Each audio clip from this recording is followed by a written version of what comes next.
Hello बच्चों, new light के YouTube channel पर आप सभी का स्वागत है प्यारे बच्चों। और मैं विक्रम चक्रवर्ती आज आपके समझ लेकर के हाजिर हुआ 10 कदम का सन। और प्यारे बच्चों, आज हम लोग का पेपर है all India NEET topic test का 20 टेस्ट, जो कि 2 अप्रैल 2023 को हमारे इंस्टीट्यूट की तरफ से ऑनलाइन ऑफलाइन मोड में कंडक्ट हुआ था।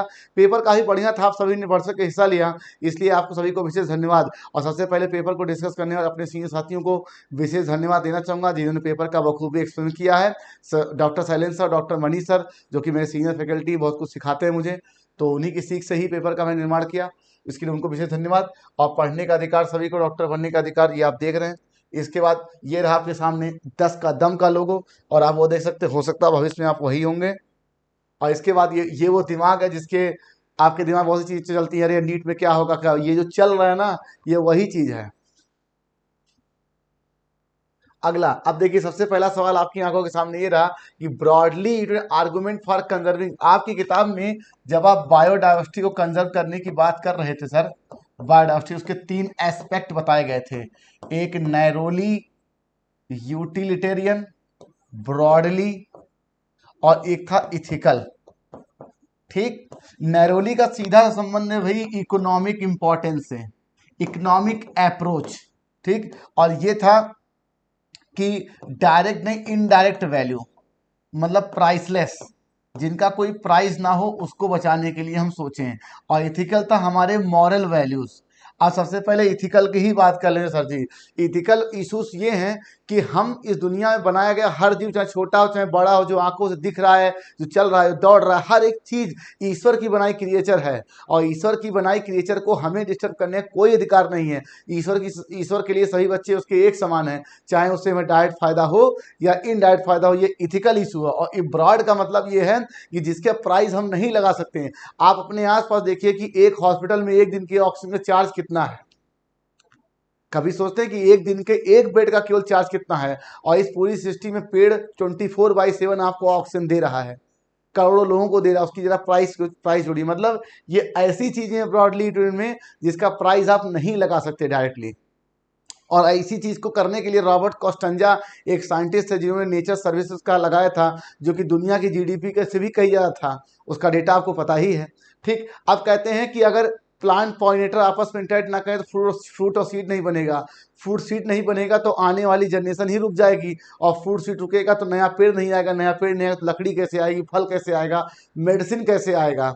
ठीक है, और देखिए जो पहाड़ों की खूबसूरती, फूल की खूबसूरती देखने के लिए हम बड़े बड़े टूरिस्ट प्लेस जाते हैं, झरनों की खूबसूरती देखने के बड़े बड़े टूरिस्ट प्लेस जाते हैं, जैसे मालदीव है, कश्मीर है, लद्दाख है, ऊटी है, कर्नाटका है, बड़े स्टेट से विदेशों में जाते हैं, स्विट्जरलैंड, सिंगापुर। तो जो चीज़ आप देखने जाते हो उसकी क्या कीमत है। लाखों रुपया खर्च करके आप केवल उस खूबसूरती को देखने जाते हो, तो जरा बताओ कि उस खूबसूरती क्या कीमत है। और एक वक्त पे हजारों लाखों पर्यटक, टूरिस्ट उस खूबसूरती को देख रहे होंगे जो लाखों रुपए खर्च करके विदेश जाते हैं, उसकी क्या कीमत लगाएंगे आप। ठीक है, तो जो ब्रॉडली है ये इनडायरेक्ट अप्रोच है जिसका कोई प्राइस टैग नहीं लगाया जा सकता। एक बरगद का पेड़ कई जनरेशन तक लोगों को ऑक्सीजन देता है, छाया देता है, धूप देता है। ठीक है, एक बरगद का पेड़ 3 साल 4 साल चलता है, यानी कितनी पीढ़ियों का वो साक्षी बनता है, कई पेड़ों के लिए घोंसले बनाता है। तो इसकी क्या कीमत लगाएंगे आप। फिर देखिए नैरोली, मतलब इकोनॉमिक डायरेक्टली अप्रोच, मतलब किस पेड़ से हमें लकड़ी मिलेगी, दवा मिलेगी, मेडिसिन मिलेगी। ठीक है, और खुशबू मिलेगा, इत्र मिलेगा, और इसके अलावा दवाएं मिल सकती हैं, ईंधन मिल सकता है। तो ये डायरेक्ट अप्रोच है, मतलब कुल मिलाकर के हमें अपनी बायोडाइवर्सिटी को कंजर्व करना है। तो उसके 3 पहलू नैरो, ब्रॉडली और इथिकल बनाए गए थे। मतलब इसीलिए आप देखिए जो सैक्रेड ग्रोव्स होता है, कुछ कल्चर्स, कुछ सभ्यताएं, आदिवासी समुदाय के लोग ऐसे होते हैं जो उन पेड़ों को भगवान मान लेते हैं, उन्हें पूजते हैं, तो उसी को बोलते हैं सैक्रेड ग्रोव्स। तो वो डायरेक्ट कंजर्व हो जाता है। तो आपकी बुक में लिखा कि ब्रॉडली ट्यून का मतलब कि biodiversity play important many ecosystem services that nature, जो प्रकृति हमें प्रोवाइड करती है, ठीक है, जिसकी कीमत आप नहीं लगा सकते। तो ये वो चीज है। और ह्यूमन गेट वेल्थ इकोनॉमिक, ये नैरोली है। We have moral duty, care of bio legacy, और ये आपका इथिकल इश्यूज है। ठीक, फर्स्ट आंसर। अब देखिए how many matching are incorrect with reference to biodiversity. आपकी बुक में लैटिट्यूड ग्रेडियंट से जब पैटर्न ऑफ बायोडाइवर्सिटी बताई गई है, तो सर जी ये है क्या चीज। देखिए ये आपका अर्थ, ये एक पोल है, आप इसे साउथ मान लें और इसे नॉर्थ मान लें। ठीक, इसे साउथ मान लें, इसे नॉर्थ मान लें। अब देखिए ये रहा आपका इक्वेटर। अब देखिए आप यहां से यहां चले या यहां से यहां चले, आपका लैटिट्यूड बढ़ रहा है।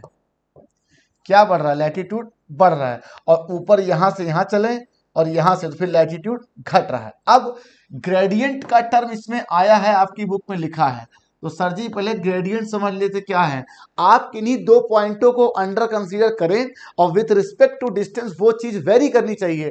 यहां पे लिखा है लैटिट्यूड ग्रेडियंट, मतलब समय के साथ, मतलब यहां आपने एक पॉइंट माना और एक पॉइंट आपने ये माना, जब आप इस तरफ चल रहे हो तो लैटिट्यूड ग्रेडियंट मतलब लैटिट्यूड घट रहा है, और एक से एक चलेंगे तो लैटिट्यूड बढ़ भी रहा है। मतलब विद रिस्पेक्ट टू डिस्टेंस कोई चीज अगर बढ़े, जैसे टेम्परेचर ग्रेडियंट, मतलब एक डिस्टेंस दो डिस्टेंस आप मानो, दो पॉइंट के बीच डिस्टेंस को अगर आप चलते हो तो वो आपका चीज घटना चाहिए। वेलोसिटी ग्रेडियंट, प्रेशर ग्रेडियंट, ठीक है, टेम्परेचर ग्रेडियंट, कंसंट्रेशन ग्रेडियंट, जैसे अगरबत्ती जलाते हैं तो जहां अगरबत्ती जल रही होती है वहां खुशबू उसकी ज्यादा होती है, इन कम्युनिटी दूर खड़े हुए व्यक्ति को कम सुनाई देता है। क्यों? ग्रेडियंट बदल जाता है। अब आपकी बुक में लिखा है कि सर जी जब आप अगर इधर चल रहे हो, लैटिट्यूड बढ़ा रहे हो, तो यहां से यहां चल रहे हो तो बायोडायवर्सिटी घटेगी, इधर से भी घटेगी, और जब आप रिवर्स आओगे तो बढ़ेगी। इसका मतलब लैटिट्यूड ग्रेडियंट अगर बढ़ा रहे हो तो बायोडायवर्सिटी घटा रहे हो। तो क्या मैं ऐसा कह सकता हूं कि latitude is inversely proportional to biodiversity. ठीक, इसका मतलब जो आपकी बुक में न्यूयॉर्क के लिए डेटा लिखा है, न्यूयॉर्क, न्यूयॉर्क की डिग्री है 41, ये 41 डिग्री यही कोऑर्डिनेट्स है। और आपके लिए ग्रीनलैंड की जो डेटा दिया है वो 71 दिया हुआ है, और ये यही मतलब न्यूयॉर्क जो है वो ज़्यादा यहाँ पे है और ग्रीनलैंड थोड़ा और दूर है। तो इसका मतलब न्यूयॉर्क में डाइवर्सिटी ज़्यादा होगी, ग्रीनलैंड में कम होगी। और ऐसे भी आपको पता है कि ये इलाका आपका ट्रॉपिकल है, इसीलिए ट्रॉपिकल में ज़्यादा डाइवर्सिटी होती है। ये रीज़न वही है कि यहाँ से यहाँ जा रहे हैं लैटिट्यूड बढ़ा रहे हैं, डाइवर्सिटी घटा रहे हैं, यहाँ से यहाँ जा रहे हैं तो भी लैटिट्यूड बढ़ा रहे हैं, डाइवर्सिटी घटा रहे हैं, वापस आएंगे डाइवर्सिटी बढ़ाएंगे, तो latitude inversely proportional to biodiversity. ठीक है, तो ये आपका हो गया। तो इंडिया में मोर देन 1200 स्पीसीज, ये सही लिखा है। एमाजोनिया रेन फॉरेस्ट में आपकी डेटा 1300 का है, कोलंबिया में 1400 का है, और ग्रीनलैंड में जो है वो 56 स्पीसीज है। क्यों? क्योंकि उसकी डिग्री 71 है, और 105 का डेटा जो है वो न्यूयॉर्क का है। तो आपसे इनकरेक्ट पूछा गया B C D, that is third, second answer. ठीक है, तो इसको यहां से आप कर सकते हैं। अब ग्रेडियंट तो और एक होता अल्टीट्यूड। अगर मैं मान लीजिए लेट अस सपोज, ठीक, अगर मैं इसे एक समुद्री सरफेस मानूं और जितना मैं ऊपर चलता जाऊंगा माउंटेन की तरफ, आपको पता है कि समुद्री सरफेस से ऊपर चलते हो तो माउंटेन की तरफ जा रहे होते हो, तो अगर मैं इसको सी सरफेस मानूं, जितना डिस्टेंस ऊपर चढ़ूंगा तो इसी को बोलेंगे अल्टीट्यूड। ठीक, और आप अपने अनुभव जानते हो कि पहाड़ों पे जीव जंतु कम रहते हैं इन कंपेरिजन टू जमीन पर। इसका मतलब इधर से इधर चढ़ेंगे तो बायोडाइवर्सिटी घटेगी, और यहाँ से यहाँ ऊपर नीचे आएंगे तो बायोडाइवर्सिटी घटेगी। इसका मतलब अल्टीट्यूड बढ़ा तो बायोडाइवर्सिटी घटेगी, अल्टीट्यूड घटा तो बायोडाइवर्सिटी बढ़ेगी। मैं क्या बोल, अल्टीट्यूड बढ़ाएंगे तो बायोडाइवर्सिटी घटेगा, और अल्टीट्यूड घटाएंगे तो बायोडाइवर्सिटी बढ़ेगा। ये जस्ट उसी के रिवर्स है। ठीक है, तो हो सकता है भविष्य में अल्टीट्यूड के लिए भी आपको मिल जाए क्वेश्चन। तो आंसर सेकेंड। कुछ नहीं sir ji, how many matching are correct है कैस्पियन। आपको बताया गया था कि बली, जवान और कैस्पियन ये 3 सब स्पीसीज थे, किसके? टाइगर के। ठीक, और ये एक्सटिंक्ट थे, इसका मतलब ये एक्सटिंक्ट एनिमल है। और नाइल पर्च एक बड़ी मछली थी जो आपकी लेक विक्टोरिया में डाली गई थी। ये एलियन स्पीसीज इन्वेजन का एग्जांपल है, जिससे वहां 246 फिश को एक्सटेंड कर दिया। तो ये प्लांट नहीं था, गड़बड़ है। पार्थेनियम आपको पता एलियन तो है, स्पीसीज है, लेकिन ये प्लांट है। ठीक, इसलिए भी गया काम से। और relation between plant and pollinator, ये भैया म्यूचुअलिज्म है, दोनों को फायदा होता है। तो आपसे करेक्ट पूछा गया, एक सही है, that is answer will be fourth. अब लिखा करेक्ट ऑर्डर। आपको मालूम है कि किसी भी सेल को कंप्लीट बनाने के डीएनए टेकअप कराने के लिए कुछ स्टेप दिए गए थे, जिसमें सबसे पहले आपको क्या किया गया था? डाईवैलेंट कैटायन कैल्शियम ट्रीट किया गया था, उसके बाद उसे आइस पे रखा गया था, फिर 42 डिग्री गर्म किया गया था, फिर आइस पे रखा गया था, तब इस सेल ने डीएनए को टेकअप किया था। तो आप देख सकते कहाँ लिखा है, सबसे पहले ये देखिए सेल से सी वाला आएगा, फिर आइस पे रखा गया डी वाला आएगा, फिर 42 पे रखा गया ये आएगा, और डीएनए इंटरसेलर, तो C D B A, that is third answer. फिर लिखा with the following is the incorrect match. आपको पता है कि डीएनए हाइड्रोफिलिक मॉलिक्यूल, ये सही है। ट्यूमर प्रिवेंटिंग नहीं, ट्यूमर इंड्यूसिंग, ट्यूमर को इंड्यूस करने वाला plasmid, that is T I plasmid.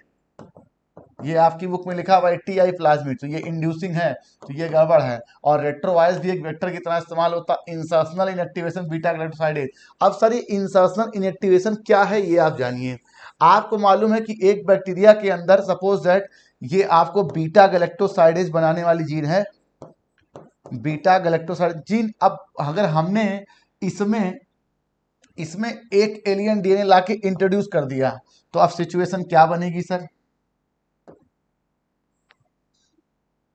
Situation ये बनेगी कि ये आके ऐड जाएगा। अब ये जो जीन थी इसका सीक्वेंस डिस्टर्ब हो गया इस एलियन डीएनए के आने से, तो इसका मतलब ये जीन जो बीटा गैलेक्टोसाइडेज बना रही थी अब वो नहीं बनाएगी, ये हो गई इनएक्टिवेट। किसकी वजह से? इंसर्शन ऑफ एलियन डीएनए की वजह से। यही है इंसर्शनल इनएक्टिवेशन एट बीटा, और एक अल्टरनेटिव सिलेक्टेबल मार्कर की तरह काम करता है। तो इसका आंसर गया सेकेंड। अब देखिए ये क्वेश्चन कुछ नहीं लिखा कि how many cycle of PCR need to produce approximate. देखिए आपकी बुक में जितने भी ज्योमेट्रिक पैटर्न को फॉलो करने वाले प्रोसेस होते हैं उनका एक बेसिक पैटर्न होता है। ये कहाँ कहाँ पर एनसीईआरटी में आता है? तो प्लांट ग्रोथ डेवलपमेंट में जब आप नंबर ऑफ सेल्स किसी प्लांट में कैसे बढ़ रहा है 2 की पावर, ज्योमेट्रिक ग्रोथ पैटर्न में, पॉपुलेशन की एक्सपोनेंशियल ग्रोथ में, सेल साइकिल में how many times cell DNA बना सकते हैं, पीसीआर में बना सकते हैं, और लैब में unicellular organism bacteria amoeba culture plate में आप देख सकते हैं। तो इसका बेसिक क्या होता है? एक इसका बेसिक नंबर होता है। जैसे आपको मालूम है कि 30 साइकिल, अब इसी को आप देख सकते हैं साइकिल में 1 बिलियन कॉपी डीएनए की इन विट्रो बन जाती है, डीएनए की इन विट्रो कॉपी बन गई। अब मान लीजिए अगर आपको फॉरवर्ड जाना है, कॉपी बढ़ानी है, जैसे अभी कुछ पेपर पहले ही आपसे पूछा गया था कि 8 बिलियन कॉपी बनानी हो तो कितना पीसीआर, और यहाँ पे मैंने पूछा कि सवाल दोनों मेरा ही था, यहाँ पूछ रहे हैं 1/2 बिलियन। तो इसका मतलब सर इतना तो आपको दिख रहा है कि यहाँ आप इंक्रीमेंट कर रहे हो, बढ़ा रहे हो, और यहाँ घटा रहे हो। तो इसके लिए कुछ नहीं होता है, इसमें 1/2 की पावर माइनस का n लेते हैं, और यहाँ पर 2 की पावर n से ये लेते हैं। अब ये n क्या है? n वो वैल्यू है जो आपको अमाउंट के पावर में आएगी। जैसे आप 8 को 2 की पावर 3 भी लिख सकते हो, तो यहाँ n की वैल्यू 3 आ गई। और 1/2 कॉपी आपको बनानी है, तो 1/2 की पावर अगर मैं मान लीजिए -1 लिख दूं तो भी कोई दिक्कत नहीं, तो इसका तो माइनस का 1 हम पावर रखेंगे। ठीक, तो ये -1 आ गया। ठीक, तो अब क्या करेंगे, जो पावर में आएगा उसे आप पुराने वाले रिक्वायर्ड साइकिल में, मतलब उस प्रोसेस में जोड़ देंगे। तो जब आप -1 जोड़ोगे तो ये 29 आ जाएगा, और जब यहाँ 3 जोड़ोगे तो ये 33 आ जाएगा। अभी कुछ पेपर पहले ही ये सवाल पूछा गया था कि 8 बिलियन कॉपी पीसीआर से बनानी हो तो कितना साइकिल जरूरत पड़ेगा? तो 30 साइकिल में 1 बिलियन, 31 में 2, 32 में 4 और 33 में 8 बिलियन। ठीक, अब यहाँ पे देखिए 1/2 में कितना? 29, और अगर मैं 1/4 करूंगा तो 1/2 की पावर -2 हो जाएगा ये। ठीक है, मतलब जो भी पावर बने उसको माइनस ऐड कर देंगे, या ऐसे कर सकते हैं 1/2 की पावर करेंगे, पीछे बढ़ेंगे तो माइनस घटाएंगे, बेसिक में -1, तो 28 साइकिल में 1/8, 27 साइकिल में 1/16, 26 साइकिल में, तो पीछे चलेंगे तो 1/2 से एक एक साइकिल घटाते जाएंगे, और सेम प्रोसेस लगेगा आपके एक्सपोनेंशियल ग्रोथ पर। लैब में इसलिए कहते हैं कि एक घंटे में एक कल्चर प्लेट में पूरा का पूरा टेस्ट ट्यूब भर जाता है, तो आधा भरने के लिए कितना डिवीजन? 59 minute, 1/4 58 minute. ठीक है, तो ये उसी फॉर्मेट का क्वेश्चन है। आप पीछे बढ़ोगे तो आपको एक एक करके घटाते जाओगे, आगे बढ़ोगे तो बढ़ाते जाओगे। तो यहाँ पर आपको घटाना था क्योंकि यहाँ पे चीजें घटी हैं। सिंपल सी बात है, आपको 1 बिलियन से 1/2 आए तो घटेंगे, तो जब घटाना होगा तो उतने पावर को आप घटा देंगे, और बढ़ाना होगा तो जोड़ देंगे। ठीक है, इसको आप ऐसे भी ले सकते थे कि जब आपको घटाना हो तो 1/2 की पावर जितना भी आए, जैसे मान लीजिए 1, अब मान लीजिए 1/4 बनाना है तो 1/2 की पावर 2 ले लेंगे, तो इस पावर को आप घटा देंगे। जब चीजें घटानी होंगी तो घटाएंगे, बढ़ाना होगा तो बढ़ाएंगे, और ये कई जगहों पे लगता है। ठीक है, तो 29 साइकिल। अब देखिए टोटल स्पीसीज एमेजोनियन। अब देखिए एमेजोनियन रेन फॉरेस्ट 20% ऑक्सीजन देता है, इसे आप लंग ऑफ द प्लेनेट कहते हो। इसमें कुछ एनिमल की स्पीसीज का डेटा दिया हुआ था, यहाँ पे ये इन्वर्टिब्रेट नहीं है, करेक्शन कराया गया था। ठीक है, ये नहीं है, इसके बिना ये डेटा कुछ नहीं। सर जी प्लांट टाइप का कितना था ये तो आपको पता है, 30,000। ठीक, उसके बाद दिया है फिशेस, ये थी कितनी? नहीं, प्लांट 40,000, 3,000 था, और बर्ड की आपकी दी हुई है आपको पता ही है एमेजोनिक कितना 1300, और मैमल 427, फिर लिखा एम्फीबिया ये भी 427, और रेप्टाइल है 380, 380, 714, 8 22, और 7 4 11 13, ठीक है, 4 4 14 1 15 और 3 4 1 5, तो ये कितना आ गया, ये आ गया 45,532, ठीक है, ठीक है, तो ये आ गया 45,532। तो ये इन्वर्टिब्रेट के बिना था, तो करेक्शन कराया गया था पेपर में, आपको पता होना चाहिए। तो ये डेटा आपको याद होने चाहिए थे, और इन्वर्टिब्रेट का 1,25,000 था, इससे आपको जोड़ देना था, ठीक। तो 45,532 का डेटा था। अब देखिए विच स्टेटमेंट इनकरेक्ट रिकॉर्डिंग, कुछ नहीं, इको आर फर्स्ट आपकी बुक में डायग्राम बना है जो कि स्टिकी इन देता था, तो ये तो पहले ही गया काम से। और रेस्ट्रिक्शन एंजाइम, ब्लंट इन और स्टिकी इन 2016 के पीवाईक्यू में पूछा गया था कि वो कौन सा है जो ब्लंट, इको आर फिफ्थ, यही उसका आंसर था, ठीक। 2016 का पीवाईक्यू, तो ब्लंट और स्टिकी इन दोनों देता है। ब्लंट कुछ नहीं, कुछ इस तरीके से होता है ब्लंट, ठीक है, ठीक है, ब्लंट इन इस तरह से होता है, एकदम बराबर बराबर निकलता है भाई, ठीक है, ये है ब्लंट इन, ठीक है, इस तरीके से। और स्टिकी इन में क्या होता है, एक ऐसे छोटा सा कम रहता है और एक तरफ से ये ज्यादा रहता है, इस तरीके से। और एग्रो नेचुरल पॉलीमर है, ये भी सही, ये भी सही है, फर्स्ट आंसर। फिर लिखा है तो फॉलोइंग इज ए वेक्टर, ये 3 वेक्टर हैं, इसके अलावा देखिए YAC, BAC, रेट्रोवायरस, एग्रोबैक्टीरियम, ठीक है, इतने 4 और वेक्टर आपकी बुक में दिए हैं, plasmid, phagemid, BAC, YAC, retrovirus, Agrobacterium, तो ये सब वेक्टर हैं। आप केवल ये जानिए कि ये वेक्टर है, इसके अलावा इसमें क्या होता है, कैसे होता है, ये आपको जानने की आवश्यकता नहीं है। फिर लिखा इन स्पीसीज एयर बॉडीज, आप ये है क्या, इसमें देखिए आपको पता है ये एक हैबिटेट है। लेट अस सपोज, आप एक पर्सन, सपोज मैं, मेरा नाम विक्रम चक्रवर्ती, मैं काजीरंगा नेशनल पार्क जिसे घुसा, तो मुझे यहाँ पर एक स्पीसीज ABCD, ठीक है, EFG, देखो पढ़ाते पढ़ाते इतना भूल गए, ABCD नहीं याद आ रहा, तो इतनी स्पीसीज हमें टाइप टाइप दिखी। मैं थोड़ा और अंदर गया तो फिर मुझे ABCDEFGHI और दिखा, फिर मैं और आगे गया। अब मैं जब आगे बढ़ूंगा इस हैबिटेट में और एरिया में बढ़ूंगा तो फिर मुझे यही चीजें फिर दिखेंगी। आप अपने अनुभव से देखिए, आप किसी बड़े जंगल में जब आप जाते हैं, नेशनल पार्क वगैरह, तो आपको शेर, तेंदुआ, चीता, कुछ पक्षियां, लकड़बग्गा, पेड़ पौधे दिखाई देते हैं। थोड़ा आप और अंदर जाते हैं तो फिर वही चीजें आपको फिर दिखती है। मतलब जो डाइवर्सिटी आपको दिखी थी, डाइवर्सिटी का नंबर ऑफ इंडिविजुअल नहीं है, उसके टाइप से मतलब होता है, ठीक। जो आपको यहाँ दिखा फिर आपको कुछ देर बाद लास्ट फिर वही दिखेगा। इसका मतलब ये है कि शुरू में तो आप बढ़ रहे हो सर जी एरिया बढ़ाने पर, लेकिन एक एरिया में इंटर करने के बाद फिर वो चीजें कांस्टेंट हो जाती है। यही है स्पीसीज एरियालेशन, मतलब उनका जो टाइप होता है वो चीजें फिर रिपीट कर जाती हैं। बस शुरू शुरू में आप एरिया बढ़ाते जा रहे हो, अपने उस नेशनल पार्क में आप एंटर करते जा रहे हो, तो नए नए पेड़ पौधे, जंतु, जीव आपको दिखते जा रहे हैं। फिर थोड़ा आप बहुत अंदर चले जाओगे तो वही चीजें फिर आपको दिखने लग जाएंगी। तो ये है एरिया हो जाके कांस्टेंट हो जाता है, ठीक। तो ये कहता है कि चाहे आपका बर्ड इन कैलिफोर्निया हो, चाहे मोलस्क इन न्यूयॉर्क हो, और चाहे प्लांट इन ब्रिटेन हो, जेड की वैल्यू सभी के लिए एक समान होती है। जेड वैल्यू क्या, रेग्रेशन का मतलब ये ढाल, ये ढाल कितना। अब जो चीज जितना ऊपर जाके ढाल पे जाएगी मतलब वो ज्यादा एरिया तक मोर डाइवर्स है, ठीक है। ये चीज इसका ढाल है, मतलब ये ढाल कम है, ये और बड़ा ढाल है, ये मतलब जितना जाके ऊपर कांस्टेंट होगा मतलब उस एरिया में उस चीज का रेग्रेशन कोएफिशिएंट उतना ही ज्यादा है। तो ये डाइवर्सिटी को डिनोट करता है, ठीक है। तो एक एरिया में जाने के बाद वही चीजें फिर रिपीट होती हैं, इसीलिए ग्राफ जाके कांस्टेंट हो जाता है आगे, ठीक है। तो ये है, चाहे किसी के लिए हो। तो प्यारे बच्चों, मेरा सेशन आपको कैसा लगा कमेंट बॉक्स में जरूर बताइए, और thank you for watching the video. Okay, bye bye.